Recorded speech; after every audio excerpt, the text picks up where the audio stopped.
الكاميرات دلوقتي بقت موجودة في معظم الأماكن، وده علشان تسجل كل حاجة بتحصل في حياتنا اليومية، من لحظات غريبة لمواقف أغرب منها. والمميز في الحاجات دي إنها اتصورت بالصدفة. علشان كده جبت لكم النهاردة أغرب 40 لحظة تم تصويرها عن طريق الكاميرات. أنا محمود المغربي.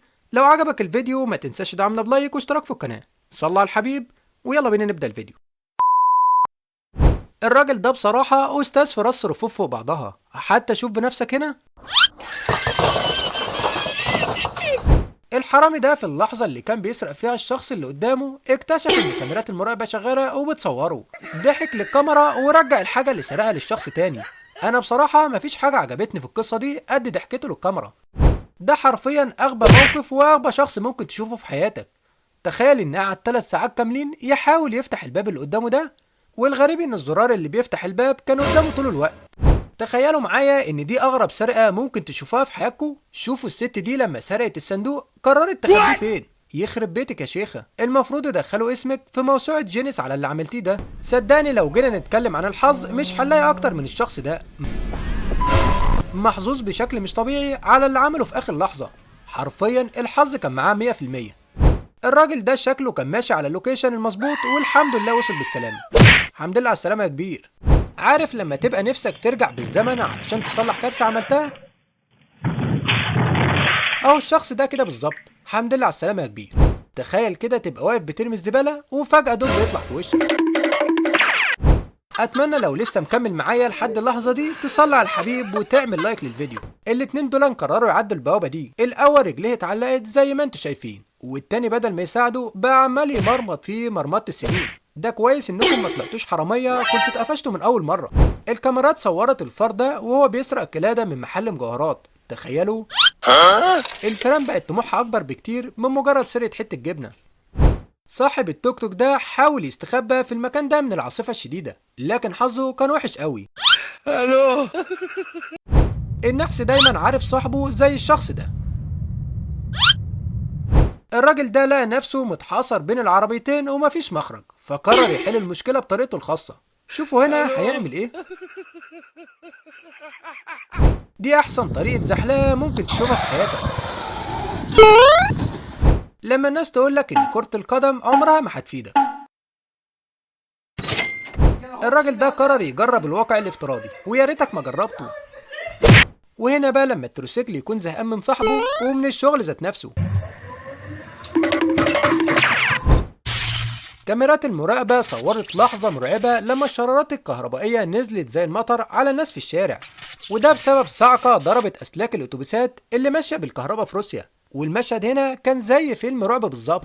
فكرة إنك تبقى ماشي وباصص في الموبايل دي مصيبة في حد ذات نفسها، خصوصا لما تشوف اللي هيحصل مع الشخص ده دلوقتي. يا راجل ده انت محظوظ جدا ان ما حصلكش حاجة. وهنا بقى لما تكون أول مرة تدخل مطار وما تبقاش عارف تتعامل مع أجهزة الأمن زي الشخص ده واللي دماغه في حتة تانية خالص. الو ده شكله ما خرجش من البيت أساسا قبل كده. ذكاء صاحب المحل خلاه يكتشف إن الشخص اللي قدامه ده أكيد حرامي، وده بسبب حركاته الغريبة.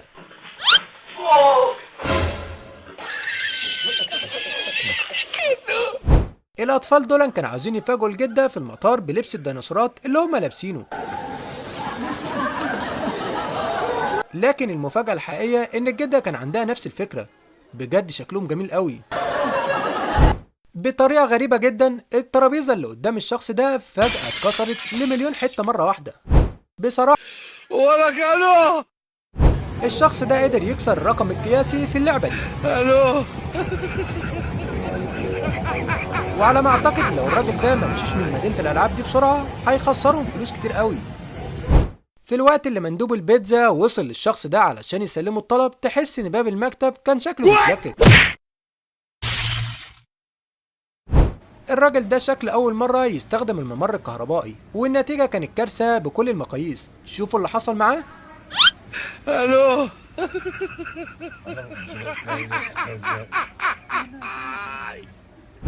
الحرامي ده حظه كان زي الفل. دخل يسرق لقى فرد الامن نايم في 7 نومة، خد اللي هو عاوزه وخرج كأنه صاحب المكان.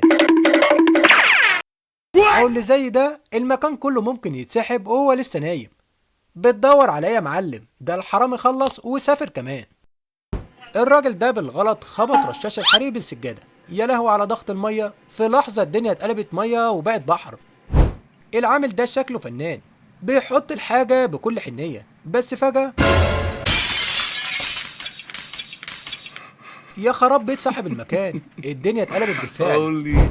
دي أصيع طريقة سرقة ممكن تشوفها في حياتك. الواد ده دماغه في حتة تانية خالص. لا بقى ده كده كتير قوي، طب عيب على سنكم على اللي انتوا ناويين تعملوه دلوقتي. الو.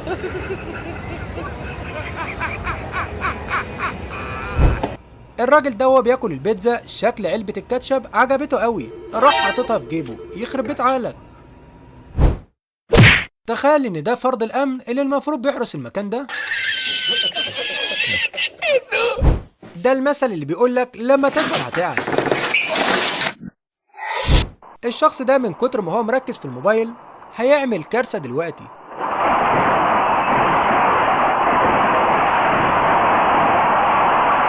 الغريب هنا انه مش مصدوم خالص، ده عمال يصفر بكل برود. والغريب كمان ان الشخص اللي وراه لسه نايم ومش دارب اي حاجة. صباح الفل يا رجالة. الشاب ده كان بيحاول يفتح الايس كريم لكن وقعت منه على الارض، بص حواليه وملقاش حد، قام رافعها واكلها تاني. المفاجأة ان الكاميرات كانت بتصوره، لما شافها رمى الايس كريم تاني بسرعة وكأنه ما عملش حاجة. الشخص ده كان هيبقى منحوس قوي لو ما كانش حد موجود حواليه لما السلم وقع. الحمد لله ان الناس دي كانت موجودة جنبه وفي الوقت المناسب. تخيل كده تبقى نايم ومرتاح وفجأة تلاقي تعبان تحت الغطا بتاعك زي الشخص ده. الطريق المختصر مش دايما هو الصح.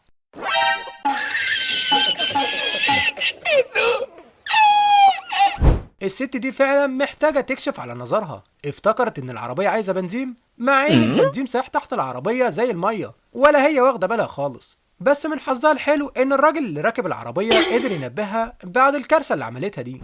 الشخص بتاع المرور ده مستحيل يقف هنا تاني بعد اللي هيحصل معاه. تخيلوا المجموعة اللي جاية دي مش مجرد كلاب، دول طلعوا مجموعة من الذئاب الروسية. والراجل يا عيني من الخضة دخل ركب مع الشخص اللي كان بيسحب منه الرخص. Hey, what happened? طيور الرومي قررت تاخد حقها بنفسها، مسكت راجل الشرطة وبدأت تجري وراه بطريقة غريبة جدا. تحس انهم بيقولوا له ايه اللي جابك هنا يا باشا. القارب هنا قلب على صاحبه وعمل معاه الغلط.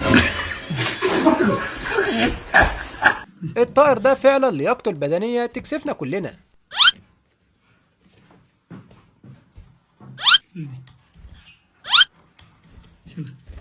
What?